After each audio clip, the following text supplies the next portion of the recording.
1992 brought us Shadowchaser, also known as Project Shadowchaser. This one was directed by John Ayers and stars Martin Kove as our protagonist, with Frank Zagarino as our android bad guy. Zagarino would go on to become the face of this 4-movie franchise. You've also got supporting roles from Meg Foster, Paul Koslo and Joss Ackland. This movie is best described, and it really is, as a mashup of Die Hard meets The Terminator, with actually a little bit of a sprinkling of Demolition Man in there as well, despite this movie actually coming out 1 year prior to Demolition Man.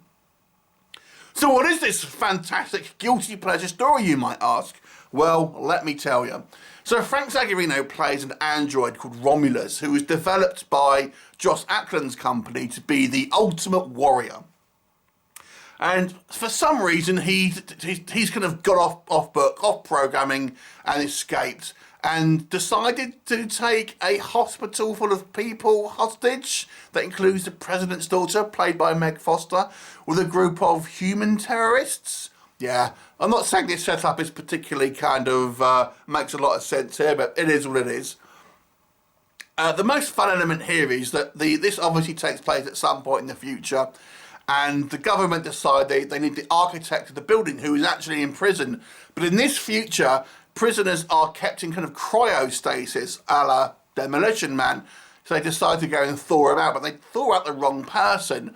And they thaw out Martin Kove's character, who was actually a ex-footballer who was charged with murder in kind of self-defence, or I guess manslaughter. Anyway, and he essentially just plays along, because obviously he's kind of got out free at this point, so he's playing along, just kind of pretending he's the right person, and ultimately ends up getting in the thick of it. What'll happen? You'll have to watch the movie to find out. So let's talk about what works first of all in Project Shadowchaser. Despite the fact this is a clear, should we call it, rip-off of both the Terminator and Die Hard franchises, I really enjoyed it. I used to enjoy the clone movies that we used to get of Die Hard and the Terminator. You would see on the channel, I reviewed many a Cyborg movie in the kind of like the late 80s and the 90s and things like that. And I kind of enjoyed it, as I enjoy Die Hard clones. So having this one kind of mash these two genres together, great. It is kind of a fun mix of B-movie goodness, I would say. But obviously, some people will be perturbed by the fact that it is really just kind of rehashing previously original ideas. I actually really enjoyed the first act of this movie. The setup, even though it doesn't make a huge amount of sense, as we'll come on to, but nonetheless, the setup here is quite fun. The fact that we have this future where prisoners are kind of kept in cryostasis, very much like Demolition Man and Martin Kove realising that they've kind of thawed him out by mistake, is a great sequence, and him kind of trying to kind of play along with a part of this architect when obviously he's the only one that knows they thawed out the wrong guy. I think it's a fantastically fun sequence, and actually makes for the kind of quite the unique sort of spanner in the work to this kind of story kind of going forward.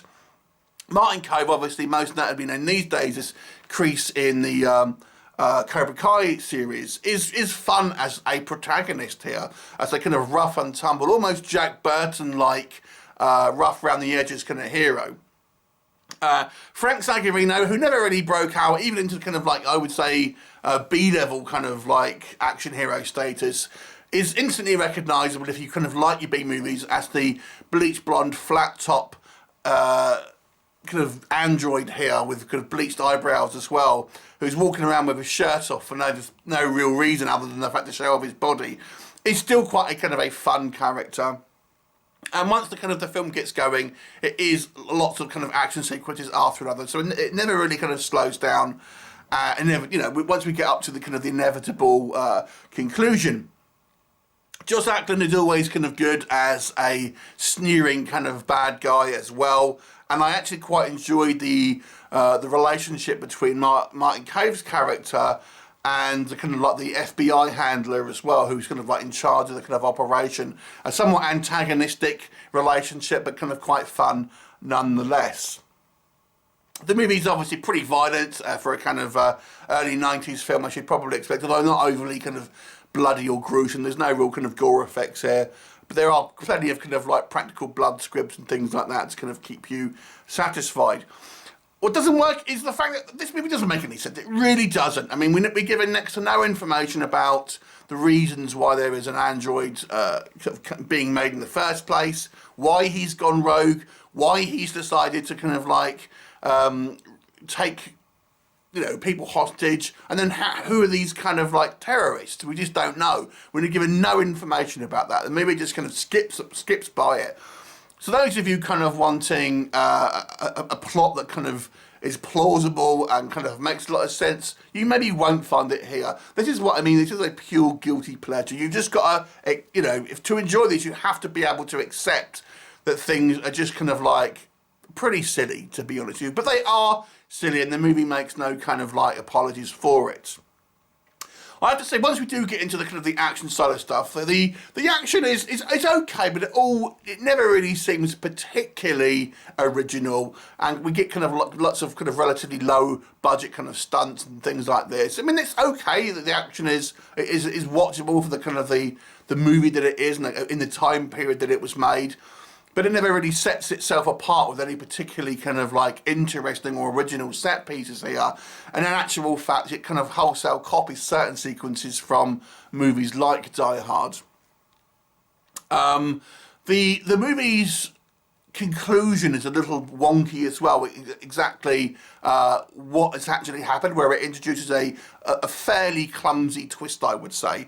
The series went on to make 4 movies, with Zagarino becoming the kind of the face of the franchise, but it was very loosely connected films, to be honest with you, and Zagarino actually playing the protagonist in at least some of them. Overall, it's an enjoyable but completely silly B-movie that, you know, has some funny moments, an interesting setup, which is just a hodgepodge of other properties.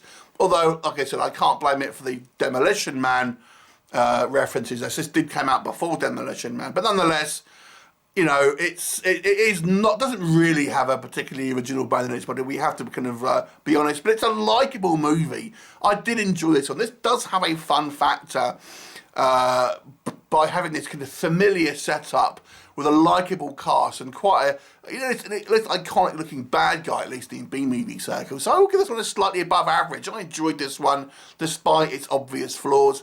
It's 6 out of 10 for me. Have you seen it? What did you think? Leave me a comment, and I'll look forward to seeing you next time. Bye for now.